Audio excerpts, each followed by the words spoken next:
Dios les bendiga, ya estamos aquí en una voz del cielo y vamos a estar hablando hoy sobre la posición y el estado del cristiano. Ya vamos a estar explicando qué es esto. La posición del cristiano es perfecta. Dios la ve en Cristo, Dios le ve en Cristo santo y sin culpa. Dice el libro a los Efesios capítulo 1, versículo 4, según nos escogió en Él, en Jesús, antes de la fundación del mundo, para que fuésemos santos y sin mancha delante de Él. Dios nos miró desde la eternidad y el plan de Él era ponernos dentro de Jesús, por así decirlo. Jesús nos recubre, así como aquel papelito que podemos poner dentro de la Biblia, que ya no se ve más el papelito, se ve la Biblia. Y la Biblia viene a ser una representación de Jesús. Él nos escogió en Él, ustedes vean que dice la palabra en Él, en Jesús, dentro de Jesús, y la justicia de Jesús nos cubre, dice desde antes de la fundación del mundo, para que fuésemos santos y sin mancha delante de Él. Entonces, pero todavía estamos en este mundo y nos acometen tres enemigos, entre otros, tres enemigos que son el mundo, la carne, nuestra naturaleza pecaminosa y el diablo. La gente ignora esto. Generalmente no sabe que tiene tres enemigos, pero los hay.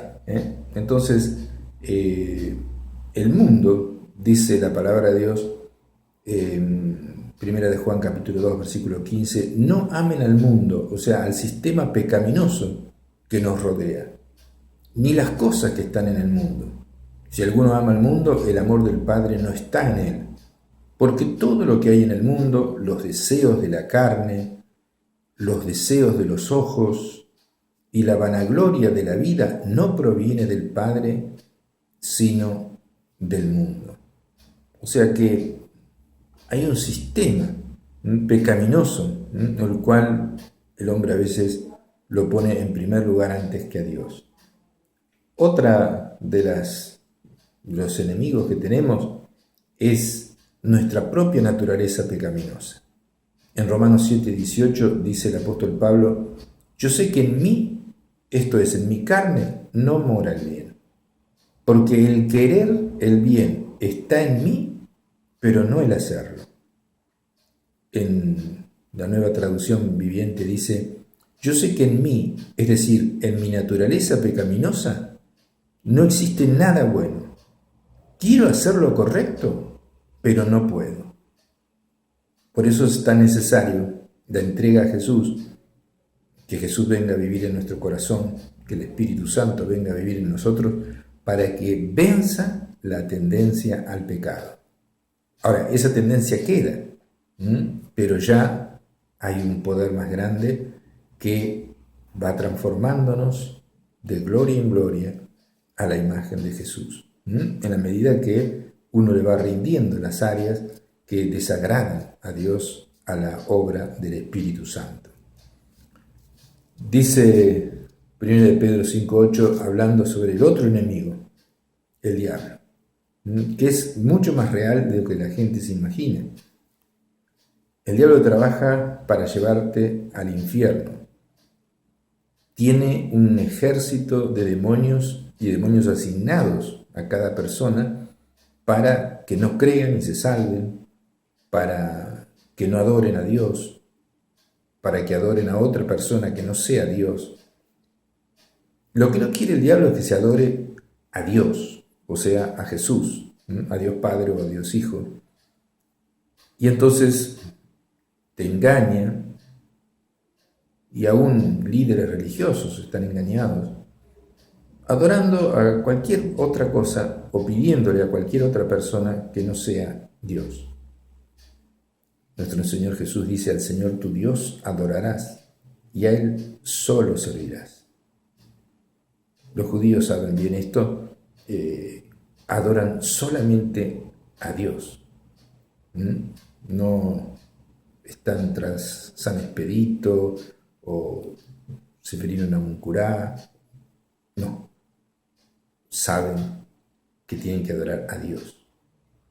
Falta que crean que Jesús es Dios y que Él ya vino, en primer lugar, como un siervo sufriente, a morir en lugar de nosotros, para pagar los pecados, según lo habla todo el Nuevo Testamento y todo el Antiguo Testamento también, en Isaías 53, en el Salmo 22. Usted puede leer eso. Él muere en lugar de nosotros. Y va a venir por segunda vez ya, sin relación con el pecado, para transformarnos a su imagen y semejanza en un cuerpo glorificado. Primera de Pedro capítulo 5, versículo 8 dice: estén alerta, cuídense de su gran enemigo el diablo, porque anda al acecho como un león rugiente buscando a quien devorar. Ese es el tercer enemigo. Y entonces a menudo pues su práctica de estas tres cosas nos llevan a la debilidad y al fracaso. Por eso en Mateo 26, 41 Jesús dice: velen y oren para que no cedan a la tentación, porque el espíritu está dispuesto, pero el cuerpo es débil. Entonces tenemos que estar atentos a estos tres enemigos. La posición del cristiano depende de la obra de Cristo y por eso es perfecta. Somos declarados justos delante de Dios por los méritos de Cristo. Ahora, el estado, la forma de ser, depende de su propio andar y por eso a menudo está muy lejos de ser perfecto un cristiano. Dios puede mirar al creyente como absolutamente sin faltas porque Cristo ha llevado la pena de sus pecados. El creyente no necesita preocuparse nunca de la condenación eterna por sus pecados porque el precio de todos estos ya ha sido pagado por Jesús, los pecados pasados, los pecados presentes y los pecados futuros.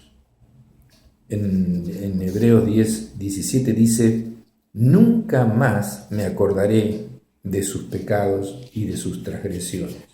Nunca más. Nunca más. El Salmo 103, versículo 12 dice: llevó nuestros pecados tan lejos de nosotros como está el oriente del occidente. Pues apartó. También dice la palabra de Dios que arrojó al profundo del mar todos nuestros pecados. Entonces, pero ¿quiere decir esto que Dios puede pasar por alto los pecados? Los pecados que cometen o se cometen después de haber recibido a Jesús.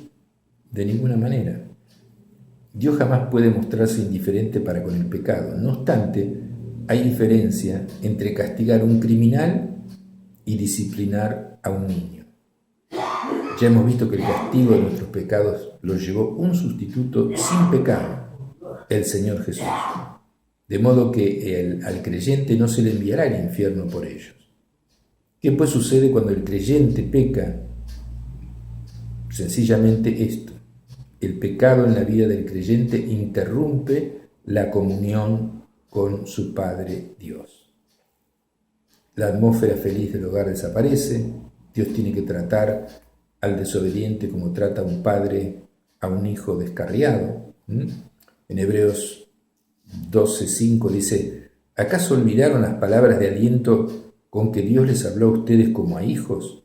Él dijo: hijo mío, no tomes a la ligera la disciplina del Señor y no te des por vencido cuando te corrija. Pero el Señor disciplina a los que ama y castiga a todo aquel que recibe como hijo. Hebreos 12:6 dice esto. Lo repetimos: pues el Señor disciplina a los que ama y castiga a todo el que recibe como hijo. Hebreos 12:7 dice: al soportar esta disciplina divina recuerden que Dios los trata como a sus propios hijos. ¿Acaso alguien oyó hablar de un hijo que nunca fue disciplinado por su padre? Si Dios no los disciplina a ustedes como lo hace con todos sus hijos, quiere decir que ustedes no son verdaderamente sus hijos, sino ilegítimos. Por otra parte, tuvimos a nuestros padres terrenales que nos disciplinaban y los venerábamos. ¿Por qué no obedeceremos mucho mejor al Padre de los Espíritus y viviremos? Él nos disciplina para que participemos de su santidad, para que seamos más y más semejantes a Él. Hay que disciplinar al hijo en amor hasta que confiese su pecado y lo abandone. Por eso en 1 Juan capítulo 1, versículo 9 dice, si confesamos nuestros pecados, Él es fiel y justo para perdonar nuestros pecados y limpiarnos de toda maldad. Entonces hay que corregir al reincidente y restaurarle al Señor. En casos extremos, Dios hasta castiga al hijo con la muerte física. En 1 Corintios 5:5 dice, el tal, está hablando el apóstol Pablo, sea entregado a Satanás para destrucción de la carne, a fin de que su espíritu sea salvo en el día del Señor Jesús. Un creyente que estaba haciendo muchas macanas, Pablo dice, hay que entregarlo a Satanás para que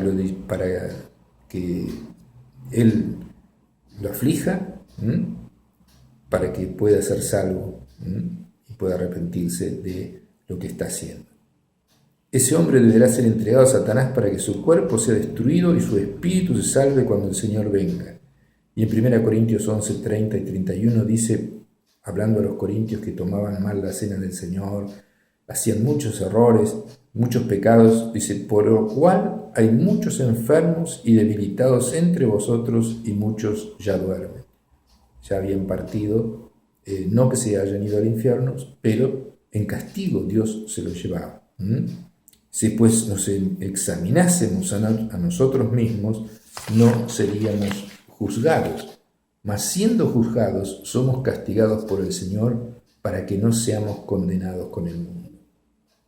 Entonces Dios juzga a aquellos hijos de Dios, los disciplina de manera a veces bastante fuerte, porque somos hijos, pero no nos condena, porque la presencia de Jesús y su sangre nos ha declarado justos, pero sí al cristiano que peca viene una disciplina de Dios. Vamos a un tema musical y seguimos en este programa.